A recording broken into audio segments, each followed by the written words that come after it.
Okay, here we go. As we start into the second day, I like to talk a bit, as Hannah mentioned before, about learning in general, but then especially about what we have learned here in Safintal in the Guisan Alps, from the locals, from the local conditions, from its people, its culture. And this is through different classes and perspectives, as also already mentioned, art, education, and research. Yeah, exactly. This is a photo from last Biennale. I start with my son, or our son, Anton, just as a backdrop. There is intentional learning and incidental learning, or implicit learning, the acquisition of skills. This learning acquisition can occur in the intellectual, in the physical, in the character, and in the social field.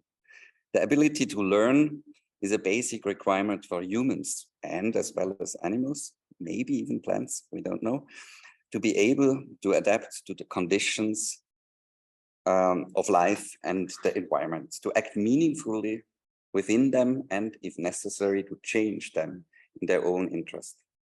Seen in this way, the ability to learn is also a prerequisite for a reflective relationship to oneself, to another, to others, and to the world. And I brought a short video half a year ago of Anton. Is there sound? There's no sound. Actually, it's important to have sound. Sorry, so we have to go out and.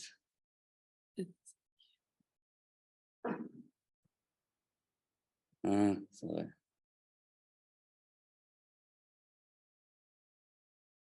Oh, shit.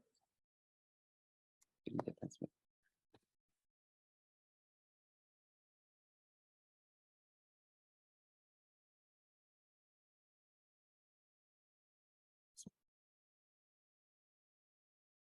Okay, let's try it again.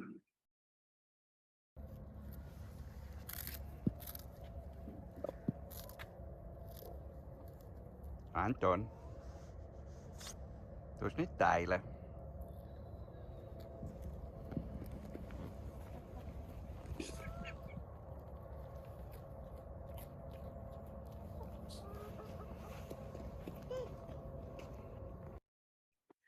A small learning, and I learn also, obviously, very much of him. Okay, let's zoom back. About ILEA started about 8 years ago, and we met in October 2014, I guess, or 15 this was, on the very back in the valley, in the old Gastlihof, in the kitchen, together with a bunch of artists, educators, mediators, and researcher, and with the former mayor, Thomas Buchli, on the right side, a farmer. And we had no clue what we will do. But over the last 7 years, this kind of enterprise grow. And now, today, 7 years later, and since 2 years or 3 years, we name it also Institute. We have now 3 legs or 3 sections. One focus is on art, and in the middle, it's we have the Biennale, the Art Safintal. Then the second branch or department is education, and in the center is the Academia, so the Alpsart Academy. And the third is, since 2 years, also research. So I dive in all the 3 legs in a bit. So ILEA, the Institute for Land and Environmental Art, is a research center supporting the practice and the study and the mediation of artistic interaction with nature, with particular focus on the alpine landscape.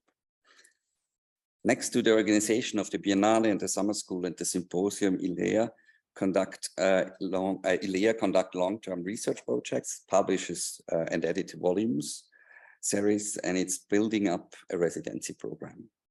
Since 2002, 2020, the Institute moved into permanent rooms in the Berg Hotel Alpenblick on view here in Tenner-Safenthal. We have there an office, we have workspace and the residency. We installed an info point in the entrance, and we organize regularly indoor art exhibitions and research exhibitions. In the long term, ILEA is to be expanded into a creative and innovation hub in the Alpine periphery. This takes place in close cooperation with the Berg Hotel Alpenblick, the municipality of Safenthal, the natural park Belrin, local businesses, and the valley's population, and as well external partner institutions from the field of art, education, and research. So over the last 7 years, quite an extensive output has been created from biennales with lots of arts works and participating artists. You see the numbers, events, a lot of events.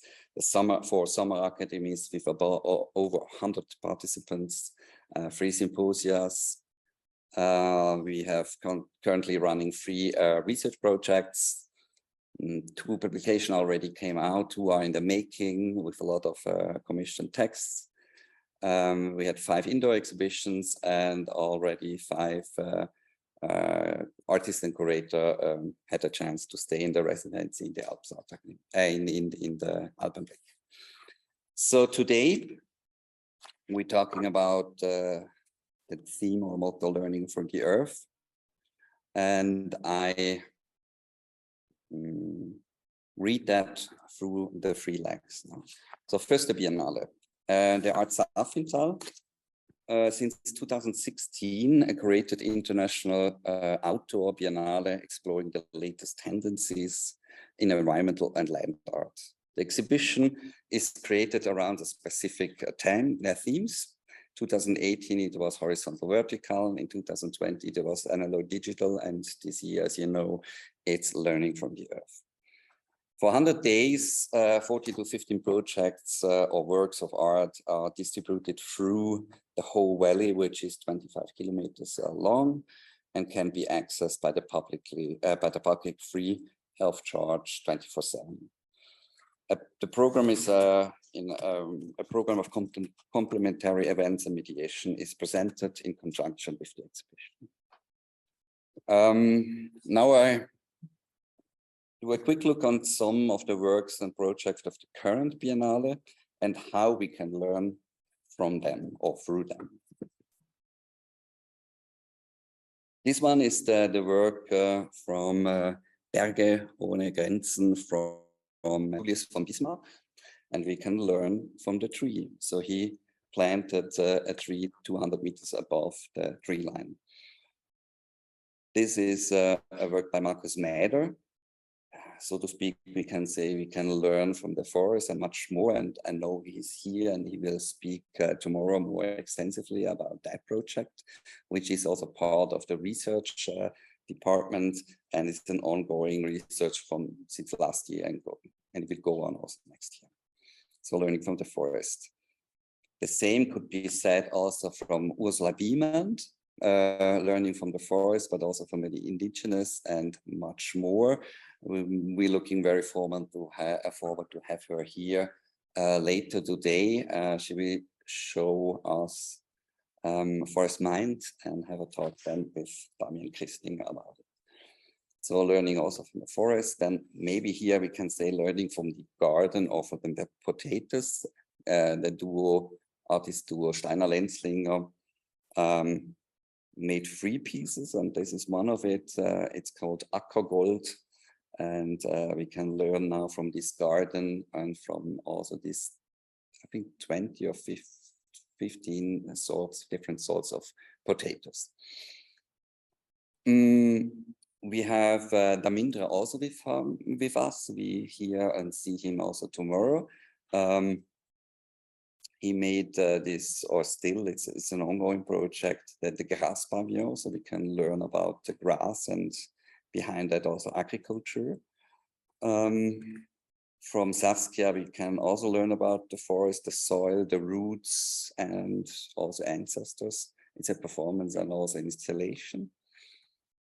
From the duo Buchli-Isenschmidt, we can learn maybe from the sun or from the light. So it's a project with solar panels.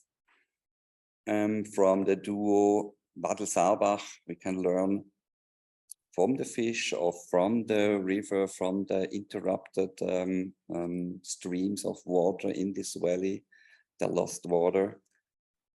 And from the duo Simon Odermatt, we can learn from with the Capricorns in interaction with the animals up on 2,500 meters. So they build a play park to interact. It's a long story behind, but yeah, if you want to have them hike, go up there and interact, maybe also with them.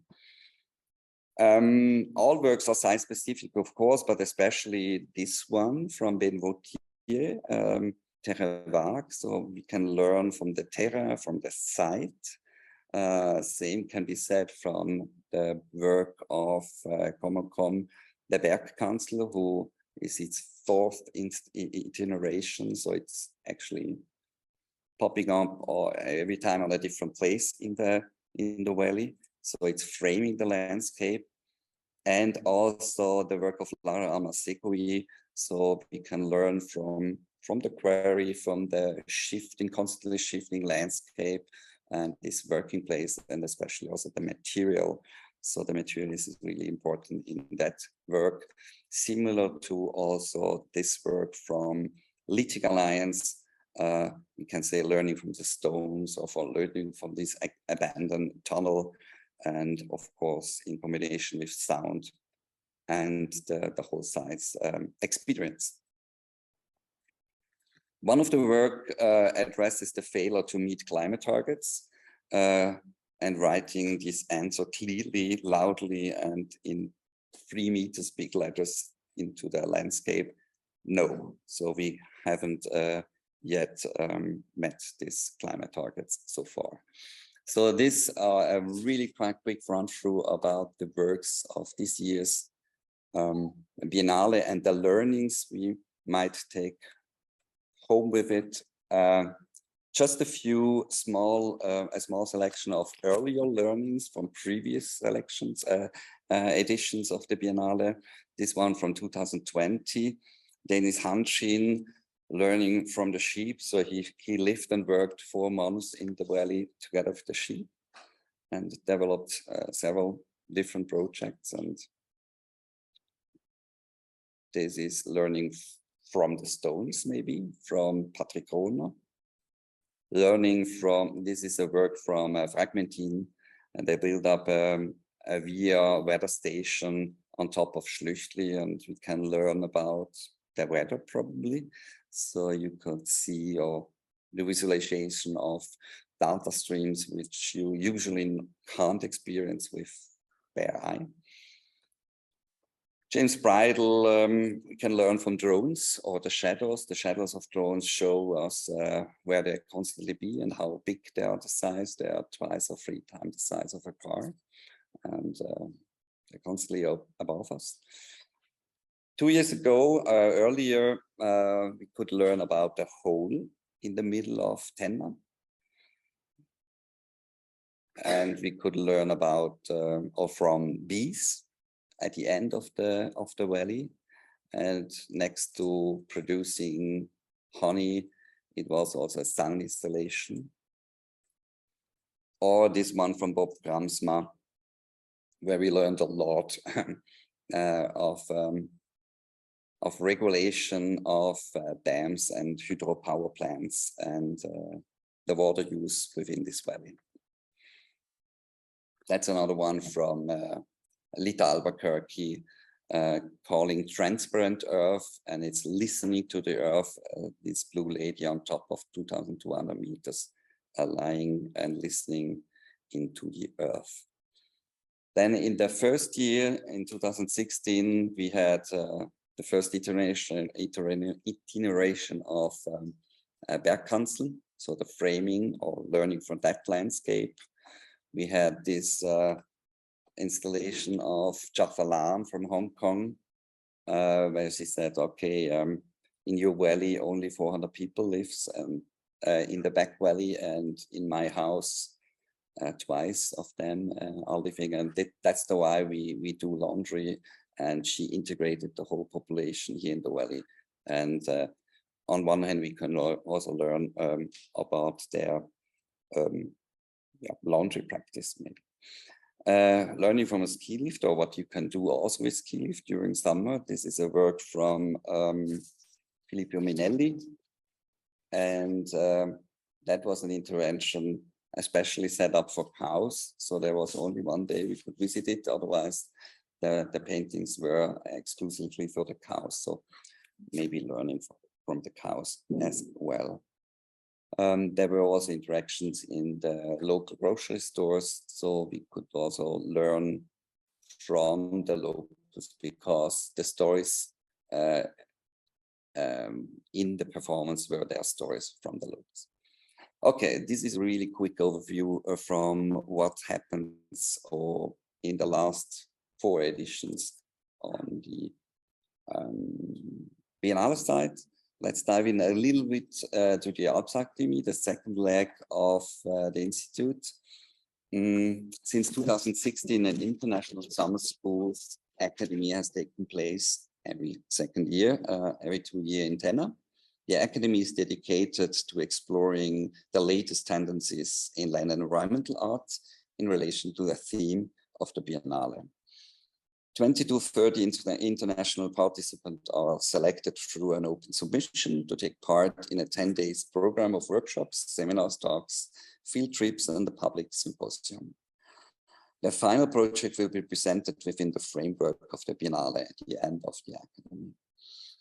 And as I mentioned, there are workshops, there are seminars also, sometimes with locals here. There are artist talks.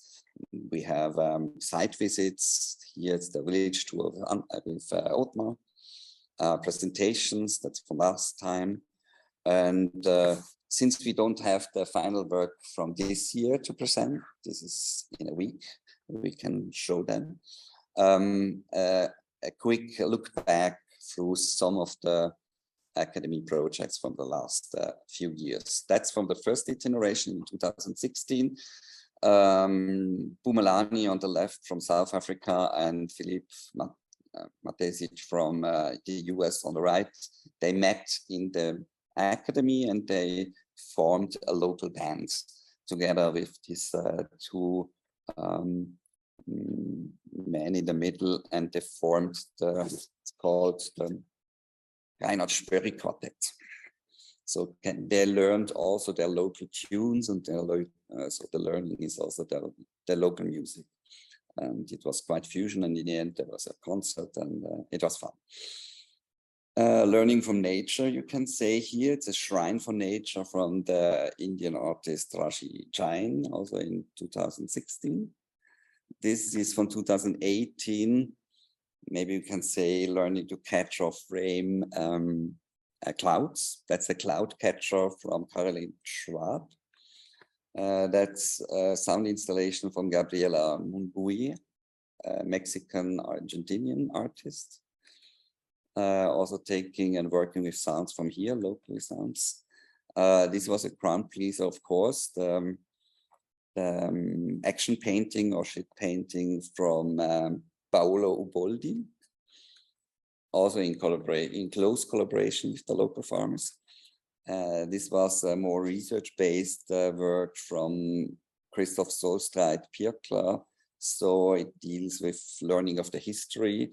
So he researched the suffering of the Polish internees during World War II here, who had to build a pass road at the end of the valley.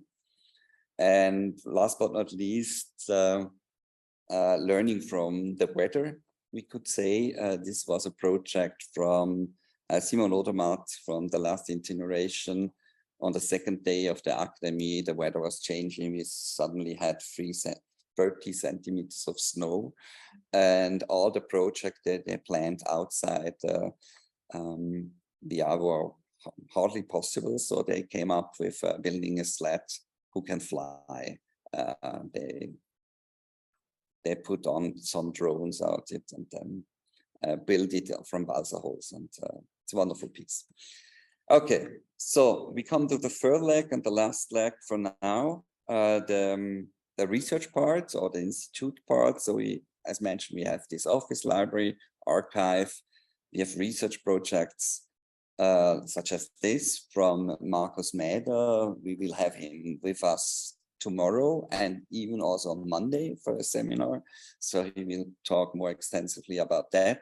This ecoacoustic research, long-time research of one of the natural forest parts in the Southern Valley called ACLA. And the current research exhibition also in the Alpenblick is dedicated to this project. So please have a look at that as well. That's a screenplay and screenshot of the website who comes with the project. This is also available constantly. And he is part of the exhibition of the Biennale. Another ongoing research project is an oral history project running since over 3 years. We are working currently on the website. This is just a screenshot from the SoundCloud. 50 interviews were made, 25 with local inhabitants from the valley, 25 with creative people and artists and scholars, and still going on. And there will be a book coming out on the website. We do also cooperation with institutions from the field of education research. This is was a project together with ETH and their Institute for Robotic. Of course, we are sitting now in the symposium, so that on the left side, this is the poster from last time. And we do also, as mentioned, edit books. A second one is in the making. We do indoor exhibition, also historic ones like this one about folk art 4 years ago, I guess, or this 2 years ago with Patrick Rohner. And those two guys, they are from this year's residency in close collaboration and supported by IAE and Boheveza Together grants. So it's an Indian and Swiss exchange program. We started here, and then it will be a follow-up also with Swiss artists going to India. Damindra Prasad, our artist in residence, and Shazeb Shaikh, our curator in residence currently. And this all together is today the institute, the ILEA. Currently, ILEA is sponsored by the Natural Park Beverin in cooperation with the municipality of Safintal and Safintal Tourismus. It cooperates also with institutions from the field of education and research, such as ZHDK, ETH and HKB. And ILEA has been founded now from through an NRP mountain area program since the end of last year.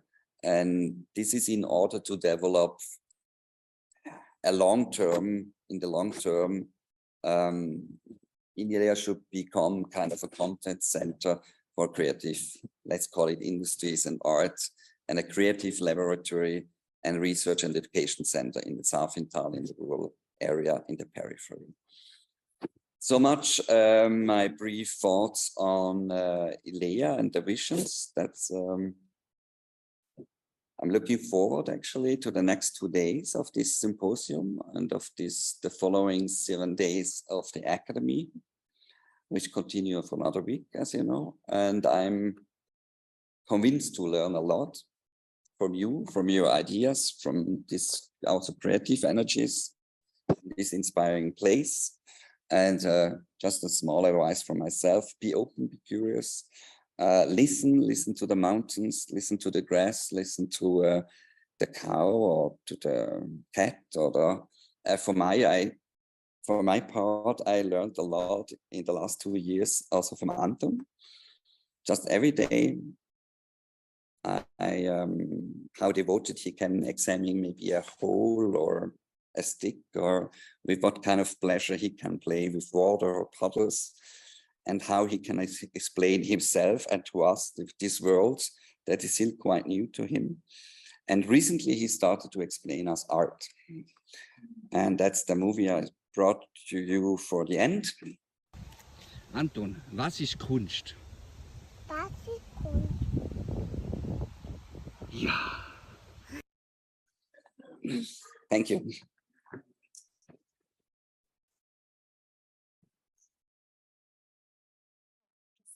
Do we have any questions from the audience? Or otherwise, I would just, while you are thinking, perhaps I would just start with first one. Johannes, I would love to hear a little bit more of your vision, about the future of this amazing constructs. And, you know, what are the future of learning as seen through the lens of what you have been doing so far or what you are planning to? I don't think that the mic is actually active, but I think you had them on this box, no? But it's, yeah, main thing is that one can hear us. Yeah. Vision. It's a big word. Yeah, well, as I said before, so 7 years ago or 8 years ago, we had no clue what we do. So we just had an interest in working outside. Maybe also the organizations, maybe also outside, maybe working in the field with nature or with these conditions. And what I learned a lot is, yeah, to listen, also to wait and to integrate, let's say, the context, the local people, and you have to be patient as well. And my goal or vision would be that it's a constant learning, also learning not only from the earth, like our topic is now, learning from the place, from the situation, from the conditions here, and to build up a framework or a sustainable structure who has also the time to listen or to has this time to develop projects. And this is always linked to money, and this is the hassle, of course, and it's a constantly struggle to pull things like that. But more and more I'm more interested to do long-term projects here, processual works, which also involve all kinds of agents and the local knowledge, of course, and to build up this, not safe haven, but also this opportunity, this place that people can come here from outside, but also people from inside, from the valley, and that they are open and can work together, and something can arise of it, which we don't know yet, but we have to build up structure for that and finance them.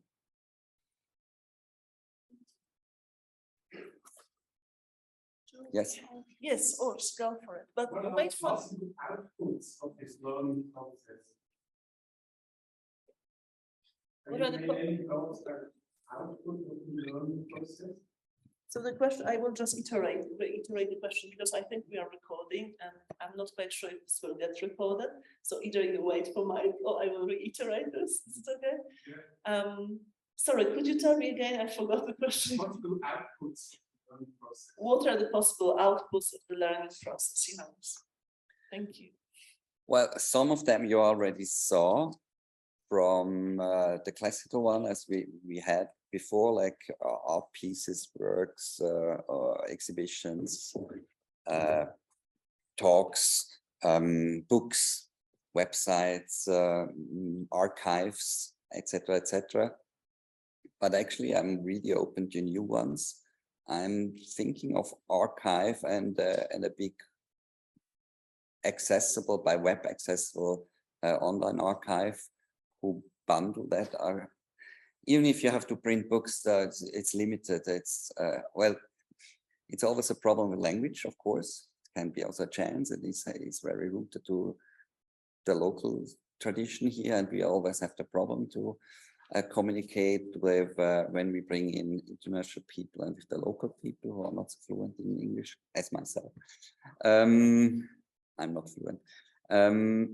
Yeah, there are a lot of problems we have to try to solve. but there is no one product I'm aiming to. And I wish to make it accessible as broadly as possible. So partly digital, but the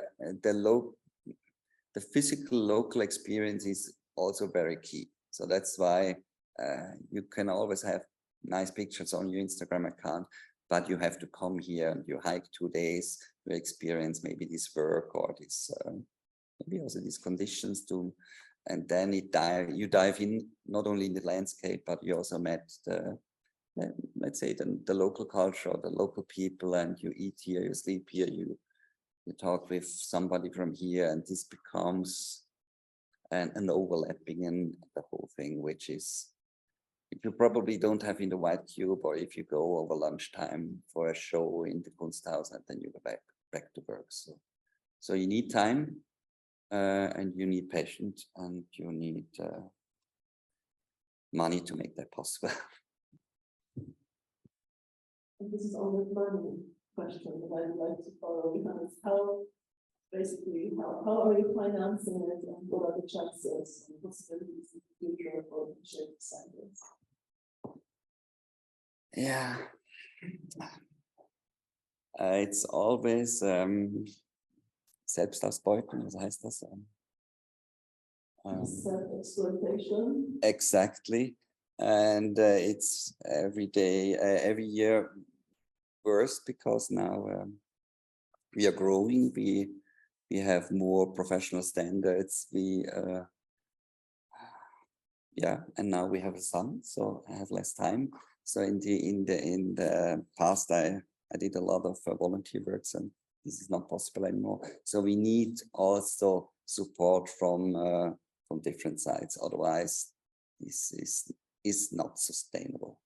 But on that we're working. So to make it more sustainable, to bring in other players, because it already became kind of a trigger and a value generator for the valley.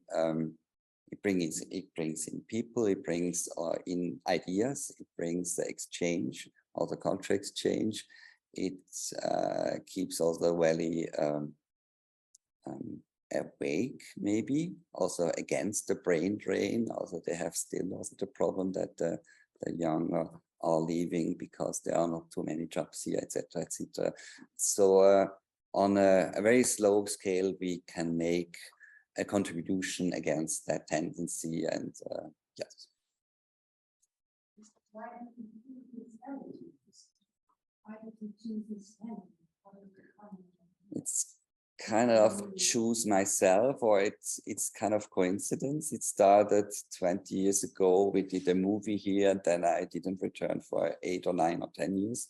And then friends of us have a holiday home, and we spend 2-3 weekends. And then during that time, the idea grew, and also one of the people who owned the house gave out a small grant to develop the concept. And then with the concept, we went to the municipality, and they liked the project. And then we said, okay, we try to do a pilot, just with a lot of volunteer work, and it became an instant success. And since then, we are working on that.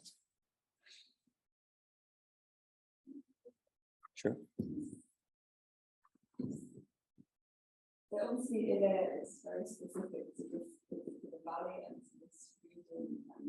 But I was wondering if you ever consider in the future to kind of reach out to other alpine communities, perhaps the same altitude around the world, to kind of create that new alpine network across the UK. That's possible, and it's already in place. So every time we do collaboration above through valleys. So last time we did cooperation with the Bergell Biennale. This year it was planned to have a cooperation with an art institution on the other side of over that hill.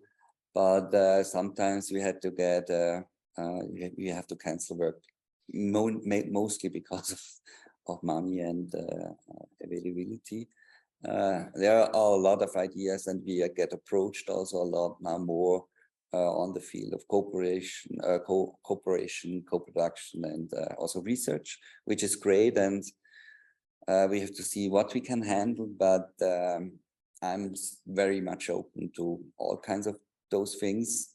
Also, the AI project we are starting now together with India and with SHASEB is one of these, yeah, let's say global collaborations going out of the valley.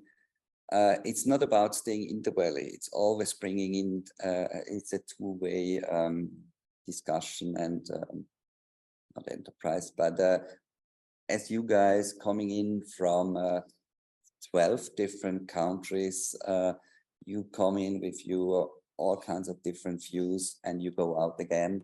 Similarly, it's also with the art exhibition and so on. It's very local, but on the other hand, the discussion and the perception is very global as well.